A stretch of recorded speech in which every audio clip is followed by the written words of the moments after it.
திமுக தான் ஜெயிக்கும், மாற்றமே கிடையாது. ஓகேவா? கட்சிக்காரன் தான் நான் இல்லைங்களா, அவர் என்ன செய்ய போகிறாரு, அவர் எதை சொல்லி ஓட்டு கேட்குறாரு. ஒரு அரசியல்னா அந்த இது இல்லையே, பண்பாடு இல்லை, ஒன்றும் இல்லை, அவர்கிட்ட பேச தெரியல. குறிப்பாக டிஎம்கே தான் தாக்குறாரு அவரை. டிஎம்கே அவரால் வெல்லவே முடியாது, ரொம்ப கஷ்டம். இளைஞர் படையை வச்சுக்கின்னு சும்மா காட்டி வந்த வரைக்கும் பேசிக்கின்னு எடுத்தோன்னே ஒரு மதிப்பு மரியாதை. எவ்வளோ பெரிய தலைவர் ஸ்டாலின், அவரை போய் வந்து அங்கிள் அது ஒன்று என்ன சொன்னாரா, மை டியர் சிஎம் சார் நீ அம்மா தோண்டு நீ பேசலாமா, அது தகுமா அரசியலுக்கு, உங்கள் வயசுன்னா அவருடைய அனுபவம்னா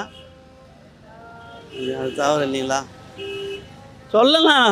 அதாவது வந்து ஓட்டு வாங்கலாம், ஆனால் ஜெயிக்கிறதுல முடியாது, கனவுல கூட எண்ண முடியாது. ஒன்று ஆண்டா திமுக, மீறி வந்து அண்ணா திமுக ஆள் தான்.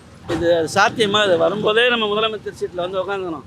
திமுக அண்ணா திமுக எம்ஜிஆர்லாம் எவ்வளோ கஷ்டப்பாங்க, ஜெயலலிதா எவ்வளோ கருணாநிதி எவ்வளோ கஷ்டப்பாரு, கலைஞர். ஆனால் அவர் வந்து வைக்கிற அந்த ஒப்புகைன்றது ஒரே மாதிரி தானே இருக்கிறார். 67 அண்ணா வந்த மாதிரி, 77 எம்ஜிஆர் வந்த மாதிரி, 2027 நாங்கள் வந்துடுவோம் அப்படின்றாரு. ரைட்டு, அது சொல்லிக்கிட்டு தானே தவிர எல்லாருக்கும் ஆசை தான். நீங்கள் உங்களுக்கு கூட ஒரு ஆசைன்னு ஒன்று இருக்கும், அவருக்கு கடந்த ஆசை. அவருக்கு உடனே வந்த உடனே சிஎம் சீட்டில் போய் உட்காந்துருந்தோம், கோட்டையில் போய் கொடியாற்றணுன்ட்டு, அதெல்லாம் நடக்கவே நடக்காது. ஓட்டுன்னா ஏதாவது ஒரு சதவீதம், ஏதோ ஒரு 10% ஓட்டை பிரிக்கலாமே தவிர அவர் ஆட்சியிலலாம் உட்கார கனவுல கூட எண்ண முடியாது. இந்த 2 கட்சி இது வரை முக்கியமாக திமுக என்ன செய்யலை சொல்லுங்க பார்க்கலாம், சாதனை என்ன செய்யலை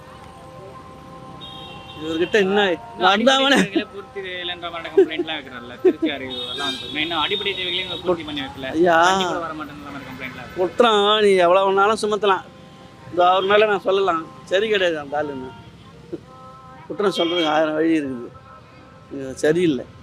அந்த மாதிரி சொல்லக்கூடாது. இன்னும் உனக்குமே தெரியாது, இன்னும் ஒரு ஆரம்ப சோடியே தெரியாது உனக்கு, அதுங்காட்டி நீ குற்றம் சொல்ல வந்துட்ட. எப்படி வந்துட்டா, உனக்கு யார் சொல்லி கொடுத்தா? அதெல்லாம் யாரோ ஒருத்தர் ஆட்டி வைக்கிறாங்க, நீ ஆடுற, அவ்வளோதான் சொல்லணும்.